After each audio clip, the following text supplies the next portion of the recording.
اعوذ باللہ من الشیطان الرجیم بسم اللہ الرحمن الرحیم انما المؤمنون الذین آمنوا باللہ ورسولہ ثم لم یرتبوا وجاہدوا باموالہم وانفسہم فی سبیل اللہ اولئک ھم الصادقون۔ صدق اللہ العظیم۔ سامعین محترم، یہ میں نے آپ کے سامنے سورہ حجرات کی آیت نمبر 15 تلاوت کی ہے۔ ترجمہ اس کا یہ ہے، مومن تو بس وہ لوگ ہیں جو اللہ اور اس کے رسول پر ایمان لائے، پھر اس پر شک نہیں کیا اور اپنی مالوں اور اپنی جانوں سے اللہ کی راہ میں جہاد کیا، وہی لوگ سچے ہیں۔ سامعین محترم،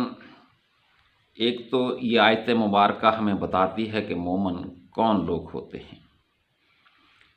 دوسرا یہ بتاتی ہے کہ اللہ اور رسول پر ایمان لانے کا کیا مطلب ہے، تیسرا یہ بتاتی ہے کہ اگر اللہ اور اللہ کے رسول کا نظام زندگی، نظام حکومت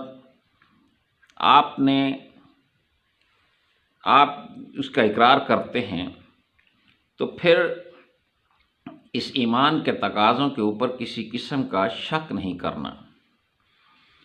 اور پھر اس سسٹم کو، اس نظام کو لاگو کرنے کے لیے،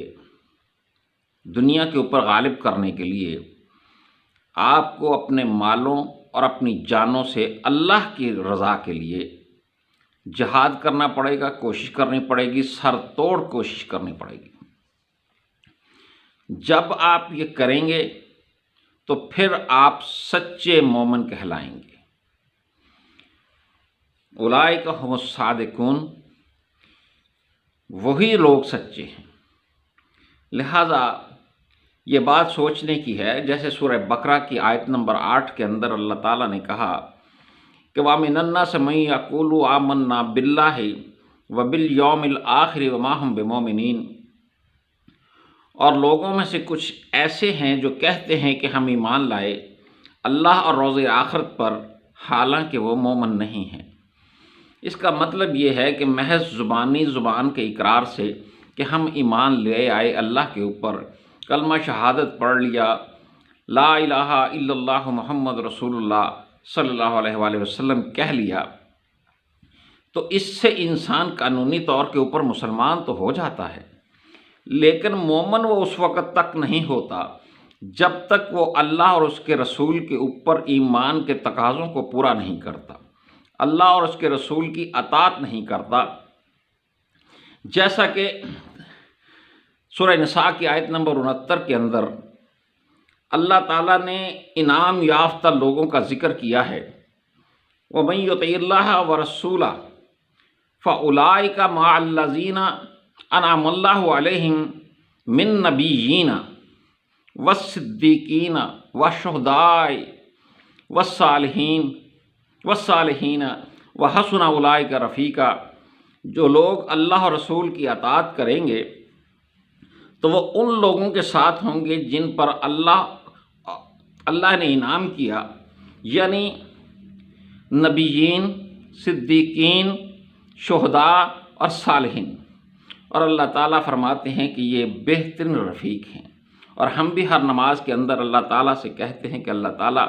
یا اللہ ہمیں ان لوگوں کے راستے کے اوپر چلانا جن کے اوپر تو نے اپنا انعام کیا ہے۔ لہٰذا ایک چیز یہ سمجھ لینی چاہیے کہ اللہ اور اس کے رسول کے اوپر ایمان کا مطلب یہ ہے کہ آپ پورا نظام مصطفیٰ اپنے معاشرے کے اندر لاگو کرنے کے لیے دن رات ایک کر دیں، اپنی ساری قوتیں، اپنی ساری صلاحیتیں، اپنی ساری تگ و دو، اپنی ساری سرگرمیاں صرف اس کام کے لیے وقف کر دیں کہ آپ نے اللہ کے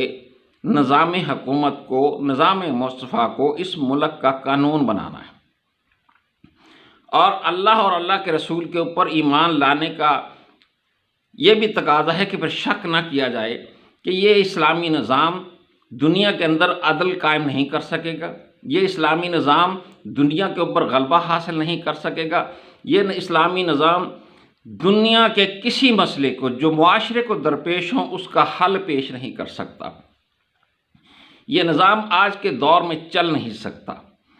اور یہ بھی شک نہیں ہونا چاہیے کہ ہر طرف کفر کا نظام غالب ہو، ہر طرف کفر کا نظام چل رہا ہو، اور آپ کہیں کہ اس حالات کے اندر ہم اسلامی نظام کو قائم نہیں کر سکتے، یہ قائم ہو نہیں سکتا۔ شک نہیں کرنا، آپ نے صرف کوشش کرنی ہے۔ وَجَاهِدُوا بِأَمْوَالِهِمْ، اپنے مالوں کے ساتھ، یاد رکھیے یہ ترتیب ڈسٹرب نہیں ہونی چاہیے۔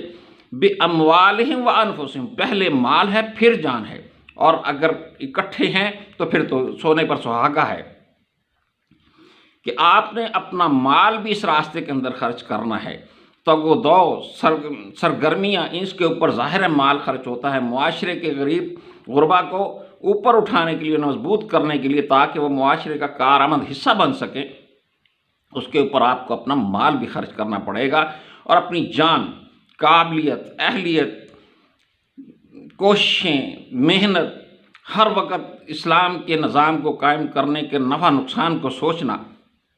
یہ ساری چیزیں جب انسان کرتا ہے تو پھر اللہ تعالیٰ سرٹیفکیٹ دیتا ہے کہ ہاں اب تم لوگ کلمہ پڑھنے کے اندر سچے ہو۔ لیکن اگر ہم نے کلمہ پڑھا محض زبانی اور اس کے اوپر عمل کر کے اللہ کے نظام کو قائم کرنے، اللہ اور اس کے رسول کے نظام کو قائم کرنے کی کوشش نہیں کی، تو پھر ہم سچے لوگوں کے اندر شامل نہیں ہو سکتے، ہم مومن بھی نہیں کہلا سکتے۔ اس لیے ہمیں ان چیزوں کو اپنے نظر کے اندر رکھنا چاہیے کہ ہم مومن بھی ہوں، تاکہ اللہ کے پسندیدہ لوگوں کے اندر ہم شامل ہوں، اللہ تعالی ہمیں ان لوگوں کے اندر شامل کر لے جو انعام یافتہ ہیں۔ ہم سورہ فاتحہ کے اندر ہر نماز کے اندر اللہ تعالیٰ سے یہ دعا کرتے ہیں، دکھا ہمیں سیدھا راستہ ان لوگوں کا جن کے اوپر تو نے انعام کیا۔ لیکن ہم انعام یافتہ لوگوں کے اوپر کے راستے کے اوپر چلنے کی کوشش نہیں کرتے۔ اللہ تعالیٰ ہم سب کو توفیق عطا فرمائے کہ ہم ان انعام یافتہ لوگوں کے راستے کے اوپر چل کر مومن بھی بن جائیں، اور اللہ کی نظر میں ہم سچے لوگوں میں بھی شمار ہو جائیں۔ وما علینا الا البلاغ۔